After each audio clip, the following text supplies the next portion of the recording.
All right, so you guys ever have a spark plug you need out?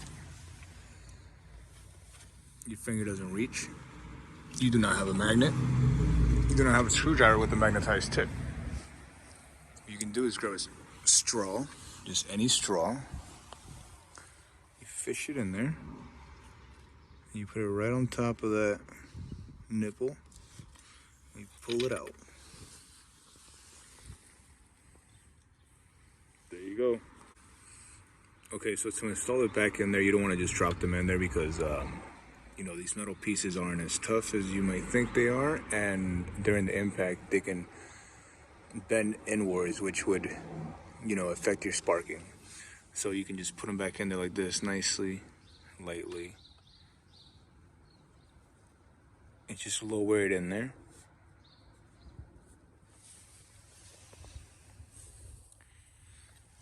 And you can manage it to go straight into the hole. Now you can't really turn it, but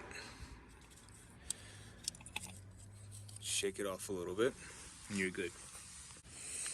Another quick tip about it is make sure that there is no oil on your straw because it'll fall straight out. It'll just slip out. Make sure it's nice and dry and clean, and it'll grip nicely.